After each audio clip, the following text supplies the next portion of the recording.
कधीच नाही चुकणार तुमचे फेवरेट टीव्ही शोज झी5 सोबत, तेही एकदम फ्री।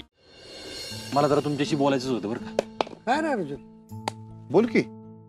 आता घरात जे काय झाले त्यामुळे सगळीच दुःखात आहे, बरोबर आहे, पण मला असं वाटतंय ना ह्या सगळ्यात आपण रुपाली वहिनींकडे जास्त लक्ष देतोय, त्यांची जास्त काळजी घेतोय आणि दादाकडे दुर्लक्ष झाले।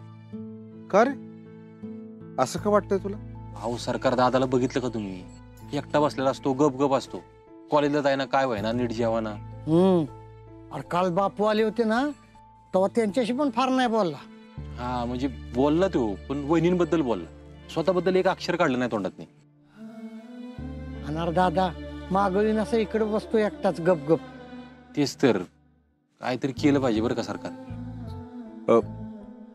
मी बोलतो त्याच्याशी, बाप म्हणून कधी चांगला वागलो नाही त्याच्याशी, आता वागून बघतो।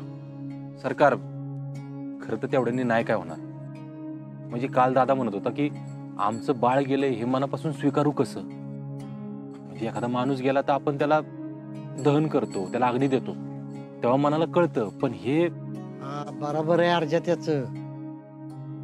अरे अशा अवस्थेत काय बोलायचं त्याच्याशी? नियतीनच त्या दोघांशी चेष्टा केली बघ।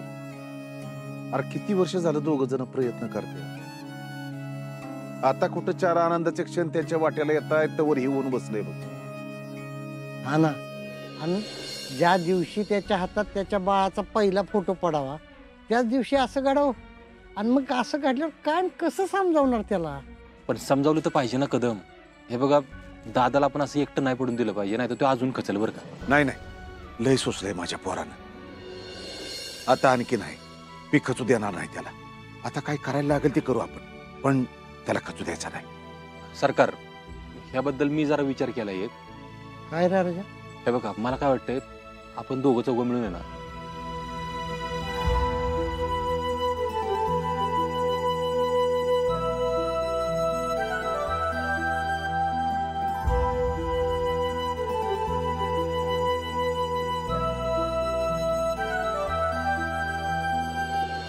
ती शांतता आहे, पण मला हे घर शांत ठेवायचं नाही ना। ती रुपाली बी झोपली, नाही तर तिच्याजवळ काहीतरी काड्या केल्या असत्या। उठू का तिला? उठवतीच।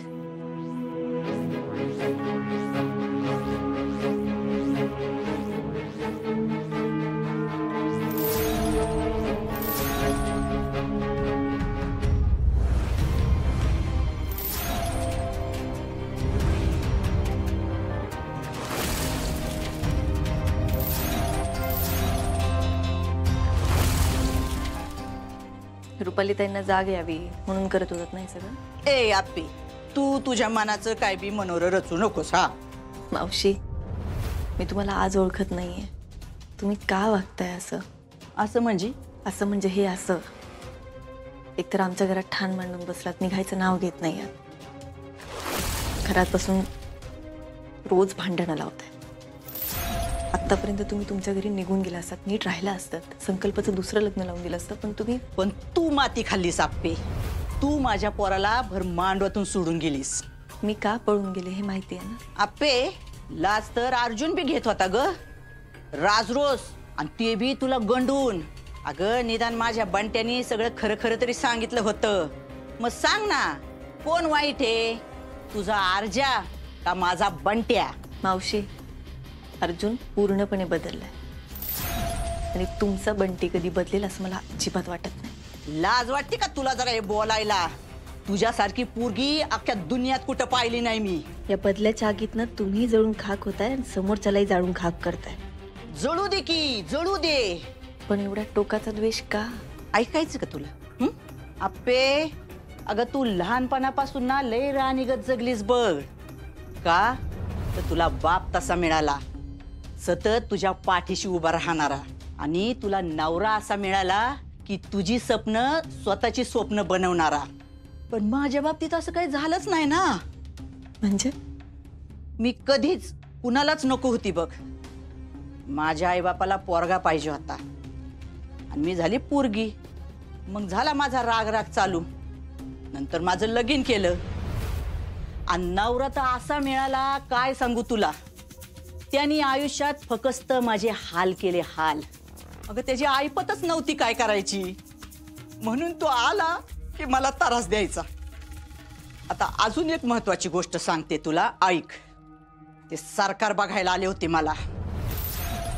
सगळी पसंती झाली, सगळं झालं, आणि सुपारी फुटणार इतक्यात ती रुक्मिणी तडफडली तिथं.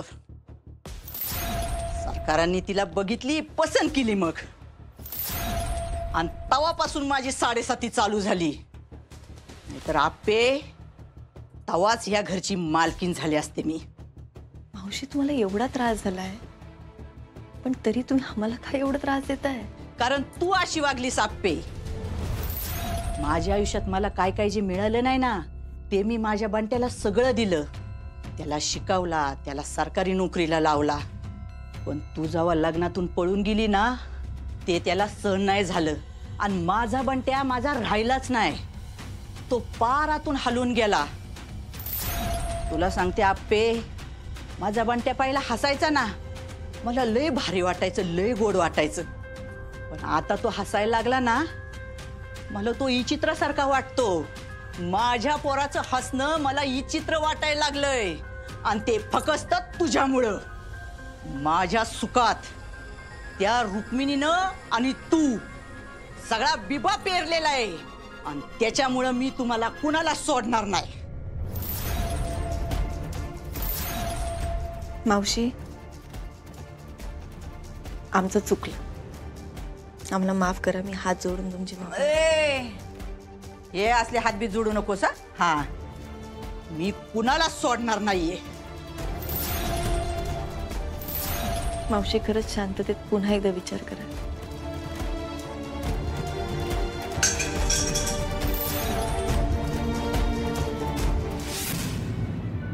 भया रडती ती.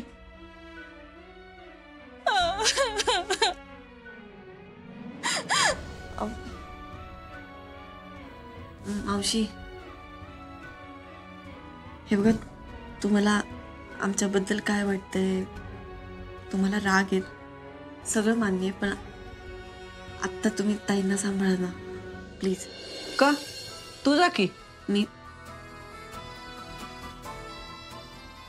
तू तुझी आणि बाळाची काळजी घे व्यवस्थित. म्हणजे काही झालं तरी रुपाली वहिनींच्या समोर जाऊ नको.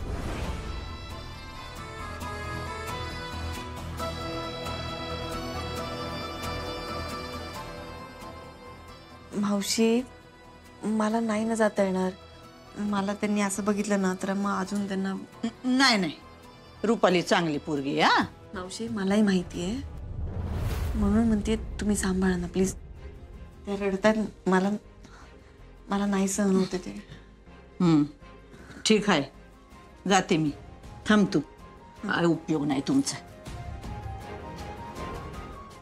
झी5 ॲप डाउनलोड करा आणि पहा सर्व एपिसोड्स एकदम फ्री.